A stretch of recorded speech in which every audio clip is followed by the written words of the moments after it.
Okay, so finishing up with section 14.5, which is talking about the applications of triangle congruence.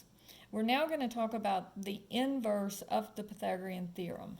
Now, according to the Pythagorean theorem, if you have a right triangle, so you have a 90-degree angle, then I know that a squared plus b squared is equal to c squared. And so the converse of that says that does it work the other way? And yes, it does. If you know that a squared plus b squared equals c squared, then you know that this is a right triangle. So you can go either way with it, either from the right triangle to knowing that a squared plus b squared equals c squared, or from knowing that a squared plus b squared equals c squared to knowing that it's a right triangle. You can go in either direction. So what I'm going to look at is I'm going to say, is this a right triangle?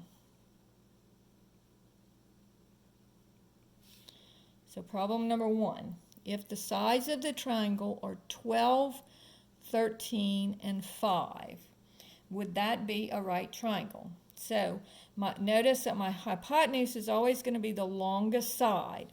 So I'll call this A, this B, and this C. Now A and B are interchangeable. I could call this A and this B. It doesn't matter. It's just that the longest side has to be C. So what I'm looking at is A squared plus B squared equal to C squared? And if the answer is yes, then I know that it's a right triangle. So this would be, is 12 squared plus 5 squared equal to 13 squared? So this would be 144 plus 25 is equal to, and 13 squared is 169. So if I add these, I get 169 equals 169. So I do know that this is a right triangle. All right? Now, let's look at another one.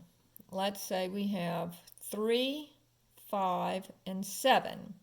So again, it doesn't matter which one's A and B. I'll call this A, this B, and this C. The only thing that matters is that the C has to be the largest number. So this would be 3 squared plus 5 squared equals 7 squared. This would be 9 plus 25 equals 49. And 9 plus 25 is 34. And that does not equal 49. So this is wrong. So I know that this is not a right triangle. And so that's how we'll use the Pythagorean theorem in this section to show whether or not you have a right triangle. Now, we have a couple of other things that are actually pretty cool here. This not dealing with the Pythagorean theorem anymore, just dealing with other cool things about triangles. All right, so let's say that, I'm going to draw it pretty big here. We have triangle ABC. And I didn't mean to draw this as a equilateral triangle. And you can draw it any way you want. You can make it an obtuse triangle. You can make it however you want to make it. And this will always work. So if I find my midpoints, and I'm not going to go through the construction of how to find the midpoints. I'm just going to show you. So if I do my midpoints of each one of these lines, and I make another triangle that's upside down, then guess what? This little triangle, this little triangle, this little triangle, and this little triangle are all similar to the big triangle. And they're all equal to each other. Okay? So we know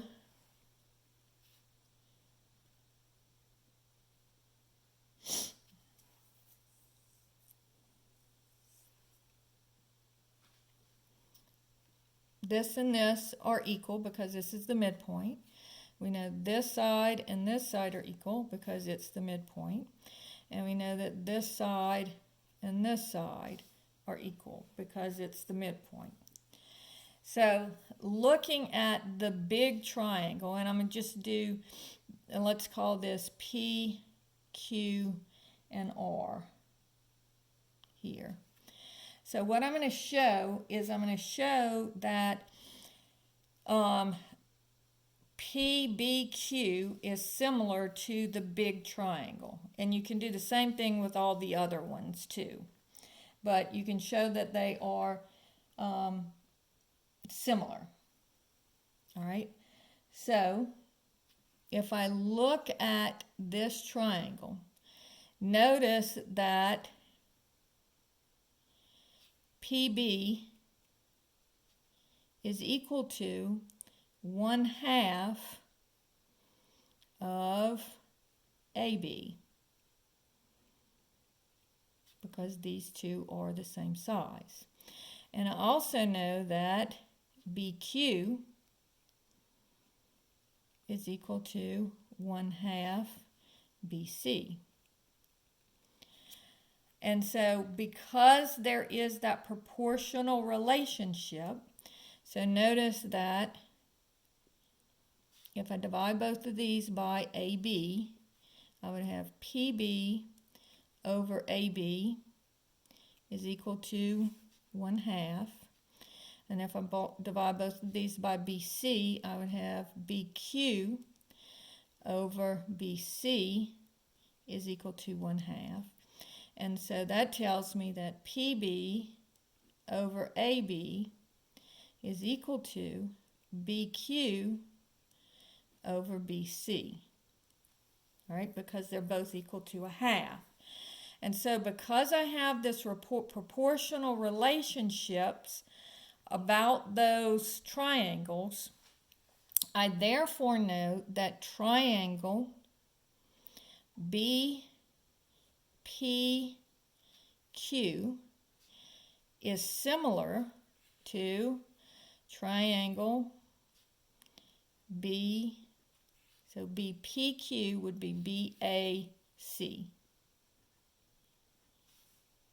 And so they are similar. And you can do the same thing with this one and the same thing with this one, exactly the same way that I did it with these. So all of these little triangles are going to be equal to, are going to be similar to the big triangle. And they're all half as big as the big triangle.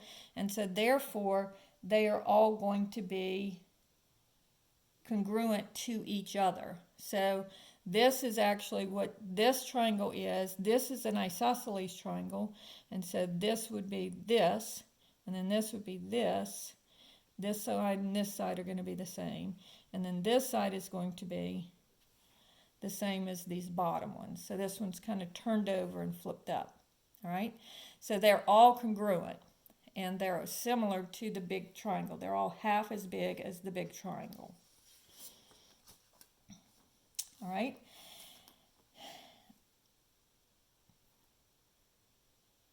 All right, so the next thing, we have two more things in this section. The next thing, so this would be, I guess, problem number 3. So problem number 4 says, if I have a triangle, and again, it's not supposed to look like an equilateral triangle,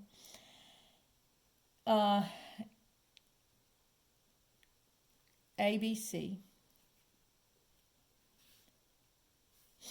and I take any points P and Q, and not exactly any points, but if I make sure that BP over BA is equal to BQ over BC, then I know that these two triangles are going to be similar. So what I want to prove here is that PQ is parallel to AC. All right? So if I know that these two triangles are similar, then I want to show that the two lines are parallel. Now, if I look at this, if I look at the little triangle first, and then I look at the big triangle. Now, by showing that this side is these two sides, and these two sides, and the way they do this is that not tick marks but little squiggly lines, that when I take the ratio of these two sides to the ratio of these two sides, and they are equal, it tells me that the triangles are similar. And when the triangles are similar, then the angles have to be congruent. So this angle here has to be congruent to this angle here. And this angle here has to be congruent to this angle here. And of course, this angle here would be congruent to this angle here. And I know that because it's the same angle. Both of these are angle B. Okay? So once I see that these two are similar, then I know that this angle and this angle are congruent. And look at that. Isn't that corresponding angles? And so therefore, I know that PQ is parallel to AC because the corresponding angles, just like we did up there on the last video, where we had the alternate interior angles were congruent, here we have corresponding angles are congruent. And so that also tells me that the two lines are parallel. Okay? And then the last thing in this section is called the Midquad theorem. And what it says is the midquad, and we'll talk about what that is in a second, of any quadrilateral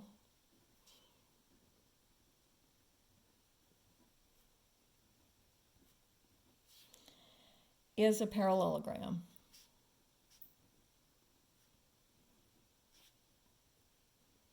I just want you to see this.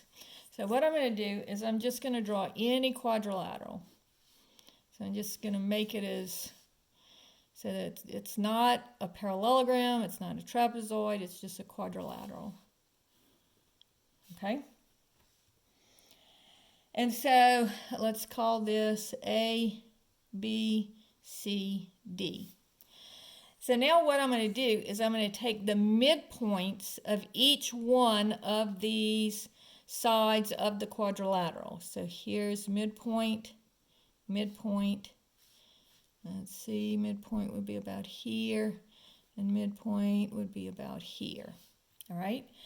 And so let's call this P, Q, R, and S. Now, if I connect those midpoints,